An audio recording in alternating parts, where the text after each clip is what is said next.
Madam speaker, आपको बहुत बहुत धन्यवाद कि आपने मुझे मौका दिया है। इस हाउस में सभी ने एक बात का इकरार किया है कि ये एक ऐतिहासिक मौका है। लेकिन ऐतिहासिक क्यों है? ऐतिहासिक इसलिए है क्योंकि हमारे 9 करोड़ देशवासियों की ये तकदीर और तड़प का सवाल है। 9 करोड़ कम नहीं होते हैं। ब्रिटेन का सारा पॉपुलेशन 9 करोड़ से कम है। ये 9 करोड़ कौन है? अगर 18 करोड़ मुसलमान हैं हमारे देश में वासी हैं, तो 9 करोड़ औरतें हैं।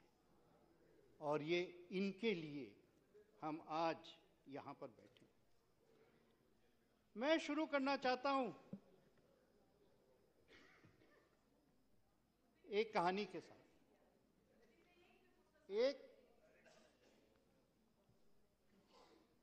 एक पत्रकार थी ताया जिनकिन। ताया जिनकिन के शौहर मॉरिस जिनकिन थे। वो ब्रिटिश राज के फाइनल आखिरी फाइनेंस सेक्रेटरी थे। ताया जिनकिन 1955 में वापस आई। आप जानते हैं कि एक अंग्रेजी अखबार है गार्डियन। उस जमाने में गार्डियन का नाम मैनचेस्टर गार्डियन होता था। वो हमारे उस वक्त के प्रधानमंत्री जवाहरलाल नेहरू के मित्र थे और वो जवाहरलाल नेहरू के घर आती जाती थी। ये 1960 या 1961 का वाकया है। ये उनकी ऑटोबायोग्राफी में। उन्होंने एक दिन वो वैसे ही जवाहरलाल के घर में गई और जवाहरलाल थे नहीं। कुछ देर बाद आए कुछ मीटिंग से, और जवाहरलाल के चेहरे पे उन्होंने बहुत बड़ी एक थकावट देखी। और जब थकावट देखी तो उनको शायद उम्र का तगाजा भी था उनके चेहरे पे, और उन्होंने कुछ प्रश्न जिसको वो जिंदगी के बारे में प्रश्न करने लगे। और एक प्रश्न किया कि आपकी सबसे बड़ी कामयाबी आपकी जिंदगी में क्या थी? और मैं जवाहरलाल को दाद दूंगा कि उन्होंने ये नहीं कहा कि देश की आज़ादी उनकी सबसे बड़ी कामयाबी थी, क्योंकि देश की आज़ादी महात्मा गांधी ने दी। उन्होंने कहा कि देश उनकी सबसे बड़ी कामयाबी हिंदू कोड बिल थी। हालांकि हिंदू कोड बिल बाबा साहब अम्बेडकर के पायलट किया हुआ था, बनाया हुआ था, लेकिन खैर वो उस जमाने में प्रधानमंत्री थे। और मैं खास आपसे दरखास्त करूंगा कि इस कहानी पे ज़रा तवज्जो दें, क्योंकि ये अच्छा होगा हम सब मिल के आज इस बिल को पारित करें। और उन्होंने कहा, ताया जिनकिन ने एक प्रश्न पूछा कि आपने तो कह दिया कि हिंदू कोड बिल आपकी सबसे बड़ी उपलब्धि थी, सबसे बड़ी कामयाबी थी। एक प्रश्न का जवाब दीजिए, क्या मुसलमान औरत का हक नहीं था क्या रिफॉर्म का? आपने मुसलमान औरतों के लिए रिफॉर्म क्यों नहीं किया? और जवाहरलाल के पास कोई जवाब नहीं था। उन्होंने ये नहीं कहा, वो ये नहीं कहा कि रिफॉर्म नहीं होना चाहिए। उन्होंने एक जवाब दिया कि वक्त सही नहीं था। और वक्त सही नहीं था, ये उनका जवाब मुझे 40 साल से, जब से मैं सुन रहा हूं इस डिबेट को, ये चर्चा हो रही है, 40 साल से मेरे मन में सिर्फ एक प्रश्न है, एक सवाल है, सही वक्त कब आएगा?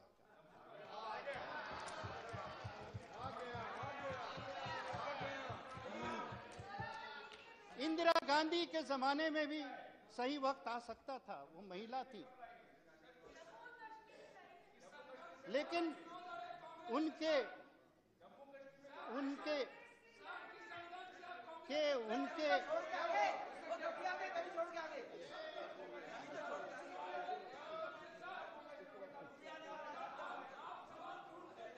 अब आपको पता चल गया क्यों हम यहाँ हैं।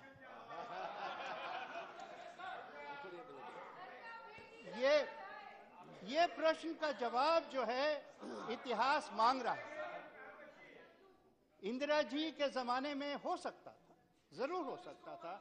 उनके पास बहुमत था, पार्लियामेंट था, उनकी अपनी लीडरशिप थी, उनका अपना औकात था देश में, महिला थी, काफी उन्होंने संशोधन किया, कॉन्स्टिट्यूशन चेंजेस किए। लेकिन उनके ज़माने में सिर्फ एक ऑर्गेनाइजेशन बना, all India Muslim personal law, का जो बॉडी। कभी कभी all India personal law board के बारे में जब हम बात करते हैं तो लगता है कि शायद 1400 साल से ये चल रहा है, लेकिन ये बना तो 1973 में। और प्रश्न जो भी इस बॉडी के बारे में पूछता है या इसका उदाहरण देता है या उसका कोट करता है, मैं उनसे सिर्फ एक बात पूछना चाहता हूं, इस बॉडी की क्रेडिबिलिटी क्या है? किसने इस बॉडी को इलेक्ट किया है?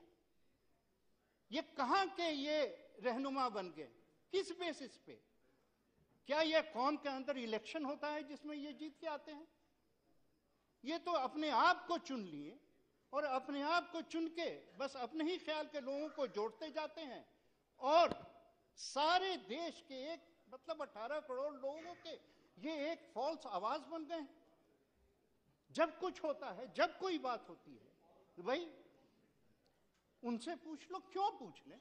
यहां पर जितने हैं, हम कई पार्टीज के हैं, लेकिन सब इलेक्ट होके आए हैं कहीं ना कहीं से। इनका अधिकार है राय जो भी रखे, लेकिन उनका क्या अधिकार होता है?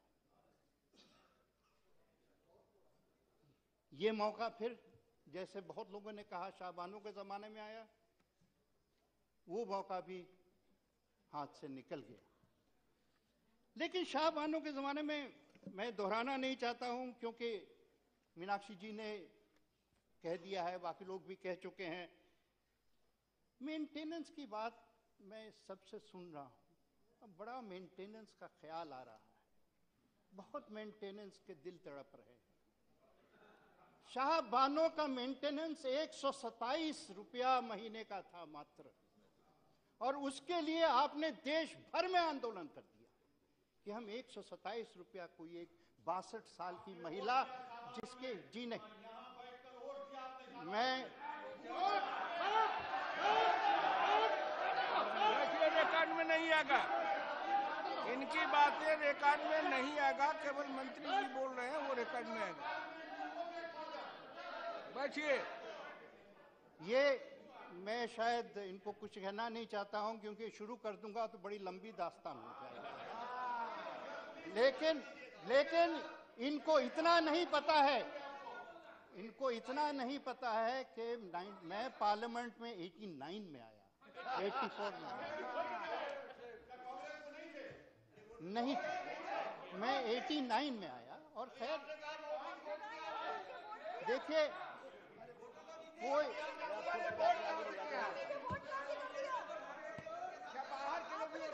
शाहबानो और वैसे भी मैं कांग्रेस में नहीं था, शाहबानो के जमाने से बहुत कुछ शुरू हुआ है, लेकिन एक चीज जो शुरू हुई है वो आज भी सुन रहा हूं मैं, that the age of the false argument, जिसमें तर्क धोखा बन जाता है और आप उन इश्यूज का उठाते हैं, उन सवाल का उठाते हैं, जैसे मेंटेनेंस का सवाल। मेंटेनेंस के लिए बहुत दिल तड़प रहा है, लेकिन मैं पूछना चाहता हूं कि लाखों औरतें की हाल ऐसी है। एक आदमी ने, पता है आपको कितना चंदा मिलता है? एक आदमी ने 1 पैसा भी अपना चंदा किसी भी औरत के मेंटेनेंस के लिए दिया? एक भी इदारा दिया है? कोई हमदर्दी नहीं है, ना औरतों से है ना रिफॉर्म से। क्रिमिनलाइजेशन है, ठीक है, क्रिमिनलाइजेशन के ऊपर राय हो सकते हैं, जरूर हो सकते हैं। आफ्टर ऑल सदन में कई लोग हैं, राय हो सकते हैं, और मैं जरूर मंत्री जी सबकी बात सुन रहे हैं। लेकिन ये बात क्यों भूल रहे हैं कि बिगमी में अगर आप, मैं गलत ना हो तो 7 साल का जेल, 7 साल का जेल है, उस पर तो कोई आवाज नहीं उठा रहा, उस पर तो कोई आवाज नहीं उठा रहा। आप कई आर्गुमेंट में अगर लाऊं तो सारी कहानी मेरी इसी आर्गुमेंट में ही फंस जाएगी। लेकिन आपको एक बात के, 1986 की बात आप कर रहे हैं, 1986 में कौन सा नारा और कौन सा तर्क जो इस्तेमाल किया गया था, जिसको मैं बहुत खतरनाक तर्क समझता हूं, जो आज भी नीचे चलता है। और ये तर्क, और तर्क को करने वाले यहां पर बैठे हैं, कि इस्लाम खतरे में है। ये तर्क इस्तेमाल करते हैं कि शरिया को है बर्बाद किया जा रहा है और इस्लाम खतरे में है। पहले तो मैं एक मुसलमान के नाते कुछ बोलना चाहता हूं। जो कलमा पढ़ा हो, वो किस हैसियत से ये कह सकता है कि इस्लाम खतरे में हो सकता है? अगर वो इस्लाम को सच्चा मजहब मानता है तो कभी खतरे में हो ही नहीं सकता। लेकिन आपने इस गलत नारे को इस्तेमाल किया आजादी से पहले देश तोड़ने के लिए, और आज आप इस्तेमाल करते हैं समाज तोड़ने के लिए। और ये है जहर, ये फैलाया जा रहा है। कुछ खतरे में नहीं है, सिर्फ कुछ मुसलमान मर्दों की जो जबरदस्ती है, सिर्फ वही खतरे में, और कुछ खतरे में नहीं है।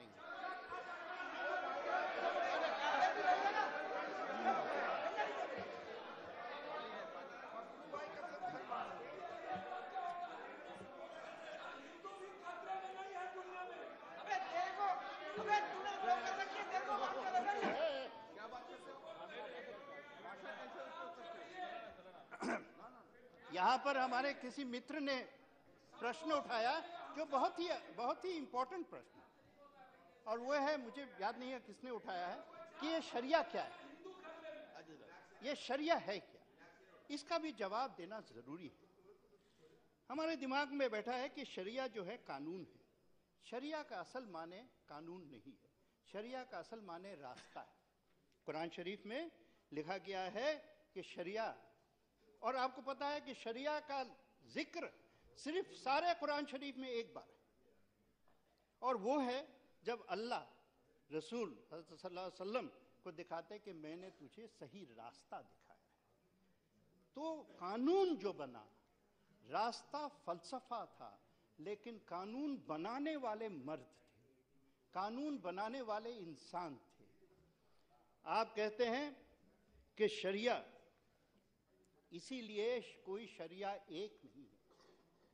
सुन्नियों में, मैं अगर चाहें तो पूरा ये सूरह अल जातिया का वर्स 18 मैं कोट कर सकता हूं। We put thee in the right way concerning the affair. It means the right way, not the law. Allah shows the way, the philosophy.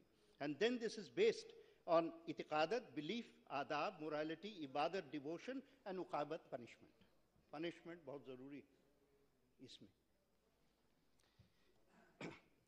सुन्नियों में कम से कम चार स्कूल हैं शरिया के और कानून के। चारों के अपने अपने लोग अलग अलग। एक है जो सब बहुत जिसमें मानते हैं वो हनफी हैं, उसके बाद इमाम शाफी हैं, उसके बाद नहीं, उनके पहले थे इमाम मलिकी कानून जो है, आखिर में इब्न हनबल। तो चार, तो मतलब आज चार किस्म के कानून। तो ये कहना कि कानून को कोई बदल नहीं सकता, ये हिमाकत है, ये बिल्कुल सही नहीं है। क्योंकि इस्लामिक डॉक्ट्रिन में दो चीजें हैं। एक है कियास है रैशनल। आप अपने दिमाग का इस्तेमाल कीजिए कि कब कैसे कानून को आप आगे ले जाएंगे। और दूसरा है तो इज्तिहाद का वही मकसद है कि आप कैसे कानून को आगे ले जाएं। कानून तो लोगों के भले के लिए बनता है, आप एक जगह खड़े तो नहीं रह सकते। तो इसका इस्तेमाल करके मैं आपको दो उदाहरण देता हूं, और उदाहरण में शायद कुछ लोग जैसे भी लेना चाहें। सूरा 5 वर्स 41 कानून है। कुरान शरीफ में लिखा है तो कानून है। If a person steals, cut off their hands. A punishment by way of example from God for their crime. यानी कि ये अल्लाह की तरफ से। मैं सिर्फ एक प्रश्न पूछना चाहता हूं, आप हाथ क्यों नहीं काटते हैं आज? क्यों नहीं काटते? नहीं करते। बैठ जाइए, इनको बोलने दीजिए। देखिए, इनकी बातें रिकॉर्ड में नहीं आएगी। ये देखिए, ये जो है ना, मैं कोशिश करता हूं हिस्टीरिया से जितना कम बात करें उतना ही अच्छा है।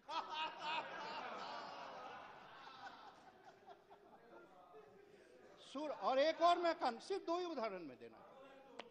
सूरा 24 verse 5, those who make false allegations against chastity of women, Quran जो है बहुत रहम करता है औरतों पे। Those who make false allegations against chastity of women should be flogged 80 times, 80 कोड़े लगने चाहिए, and their evidence will never be believed until they repent. कौन कानून ये रखा है? कौन ये कानून रखा है? जहां पर मर्दों का सवाल है वहां तो आप आसानी से कानून बदल देते हैं, और जहां पर औरतों की सुरक्षा और जहां पर उनका भला होता है वहां अचानक आपको अल्लाह ताला याद आ जाते हैं। सबसे बड़ा अच्छा तर्जुमा, सबसे अच्छा तर्जुमा अगर कुरान शरीफ का है अंग्रेजी में, मैं अंग्रेजी में पढ़ा हूं, वो है अब्दुल्ला यूसुफ अली का। अब्दुल्ला यूसुफ अली एक बहुत इंटरेस्टिंग उनके नोट्स में, इस्लाम आने के पहले जो एज था उसको हम लोग के इस्लामिक हिस्ट्री में, मुसलमानों की हिस्ट्री में उसको जाहिलिया कहते हैं। जाहिल शब्द सब जानते हैं, लेकिन वो एज जाहिलिया का है, इग्नोरेंस। वो कहते थे कि जाहिलिया की सबसे बड़ी अगर एग्जाम्पल देते थे तो वो ये थे कि कुछ लोग ऐसे थे जो खुदा का नाम लेकर उसको इस्तेमाल करके औरतों पे जुल्म करते थे, और कुरान शरीफ में सख्त मना किया गया है कि आप ये नहीं कर सकते। लेकिन लगता है 1400 साल बाद भी कुछ लोग जाहिल हैं और जाहिल रहेंगे।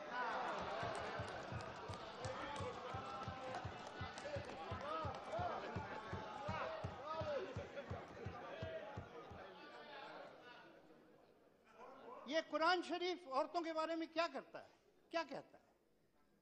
आप कहते हैं ना कुरान शरीफ का इस्तेमाल करते हैं। 226, 228 तो मशहूर है ही है। And women shall have rights similar to the rights against them according to what is equitable.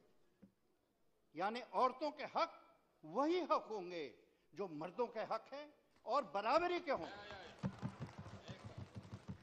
और आप उनके खिलाफ कोई कानून नहीं बना सकते। जब मैं सुनता हूं कि ये जो है आज एक नया आर्गुमेंट चल गया है, फैला दिया गया है, रोज रोज आर्गुमेंट्स, रोज रोज नए नए तर्क आते हैं इसको डिरेल करने के लिए।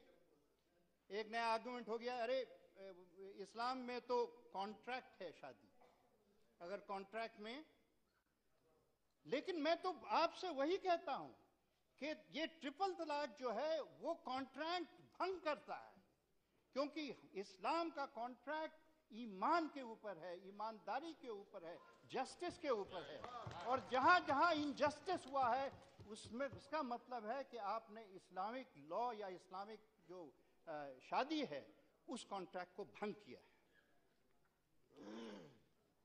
Specifically Surah 2:241, for divorced women, maintenance must be provided on a reasonable scale. ये प्रश्न उठा रहे थे कि कैसे देंगे? A reasonable scale, जितनी आपकी आमदनी है उसी के बेसिस पे। This is the duty on the righteous. ये कानून तलाक के खिलाफ नहीं है, ये कानून जो है इंस्टेंट तलाक के खिलाफ है। मुझे कितना वक्त आप देंगे पता नहीं है, लेकिन मैं सिर्फ एक गलतफहमी बहुत लोगों के मन में है कि इस्लाम और कुरान जो है औरतों के बारे में क्या सोचता है। तो आपको पता है कि पहला इंसान जो हजूर सल्लल्लाहु अलैहि वसल्लम के बाद जिसने ईमान लिया वो हजरत अली नहीं थे, पहला इंसान था उनकी बेगम हजरत खादीजा। जब गए हजूर तो अपने बेगम के पास गए और उन्होंने पहले ईमान लिया, हजरत अली उनके बाद आए। और उनके साथ उनकी वो 15 साल उम्र उनकी हजूर से ज्यादा थी। वो जो है उनके एम्प्लॉयमेंट में थे, प्रॉफिट शेयरिंग के बेसिस, यानी उस जमाने में उनकी बीवी जी थी, वो बिजनेस पर्सन थी, वो कारवान की बिजनेस करती थी। हजूर को उन्होंने भेजा कारवान पे, फिर उनकी शोहरत देख के, अकल देख के, उनकी ये देख के उन्होंने शादी की प्रपोजल। यानी आप देख लीजिए कि वहां की समाज उस वक्त कितनी रेडिकल थी और उनके कम से कम बिहेवियर कितना रेडिकल था। और जब मैं ये सब सुनता हूं तो एक चीज मुझे बहुत दुख होता है कि ये जो हम मसले अपने साथ खड़े कर दिए हैं, ये कुरान के स्पिरिट के खिलाफ। क्योंकि कुरान का स्पिरिट कहता है आप औरतों को ना सिर्फ हक दो, हक से थोड़ा ज्यादा दो, और उसको आपने मरोड़ के पता नहीं कहां तक इस कौम को आप ले आए, कहां पे इस कौम को ले आए। तो हम ये नहीं कहते हैं कि हम जो कर रहे हैं या एक कानून से अचानक सारा समाज बदल जाएगा, कोई एक जादू की छड़ी है कि अचानक जो है सब जो है पाप में फंसे हुए थे पुण्य बदल जाएंगे, या सबको स्वर्ग मिल जाएगा, सब अचानक जन्नत चले जाएंगे। लेकिन मैं एक बात जरूर करूंगा कि एक कहावत है या एक डिक्टम है कि ये never destroy the good in search of the ideal. आज जो हम कह रहे हैं दिस इज गुड, ठीक है, एक आइडियल हो भी सकता है, लेकिन इसका मतलब नहीं है कि क्योंकि हम आइडियल पे नहीं पहुंचे इसलिए हम गुड को भी डिरेल करते। तो आज जो हो रहा है मेरे ख्याल में ये आज जो हम कर रहे हैं वो मुल्क का भला होगा, देश का भला होगा और समाज का भला होगा। हमारी एक नई जान आएगी और जिस जेंडर प्रोग्रेस की हम बात कर रहे हैं उसका एक बहुत बड़ा आगे कदम है। देखिए कानून जो है, खास तक इस्लाम में और हर मजहब में जो कानून है, जो स्पिरिट है, वो फंडामेंटल राइट्स इंसान का देता है। तो हर कानून जो है must be fundamental rights compliant, और इस फंडामेंटल राइट्स को आगे बढ़ाने के लिए हाँ आप जो मर्जी कर लिए, मुझे पता है कि मैंने जो आज कहा है कल कोई ना कोई कहेगा कि ये शिर्क है, कहने दो, मैं इनके जजमेंट पे अपनी जिंदगी नहीं गुजारता हूं। अगर कोई जजमेंट देने वाला होगा तो अल्लाह देगा। आखिर में सर मैं सिर्फ एक बात पे, यहां पे लोगों ने कहा 300 तलाक हुए, इतने तलाक हुए, उतने तलाक हुए। इशू जो है मेरे लिए सिर्फ जो तलाक होता है वो उसका नहीं, मेरे लिए इशू इससे बड़ा है, और वो है कि तलाक के नाम पे लाखों लोग जो है औरतों को एक खौफ के साए में, खौफ के पर्दे में, खौफ के जाल में जिंदगी भर घेर के रखते हैं। ये बड़ा इशू कि मैं तुझे कल तलाक दे दूंगा, और तलाक दे दूंगा तो कहां खाएगी, खाने को नहीं मिलेगा, समाज में तेरी औकात नहीं होगी, और ये खत्म हो जाएगा, ये खत्म हो जाएगा। और जिस दिन ये खत्म हो गया, मैं कहता हूं फिर एक नई जान आ जाएगी, एक नई जान आ जाएगी। और आखिर में सिर्फ ये है, वही नेहरू वाला प्रश्न, यही नेहरू वाला सवाल, वक्त कब आएगा। बड़ी खुशी की बात है कि आज वक्त आ गया। Thank you. श्री शाहनवाज।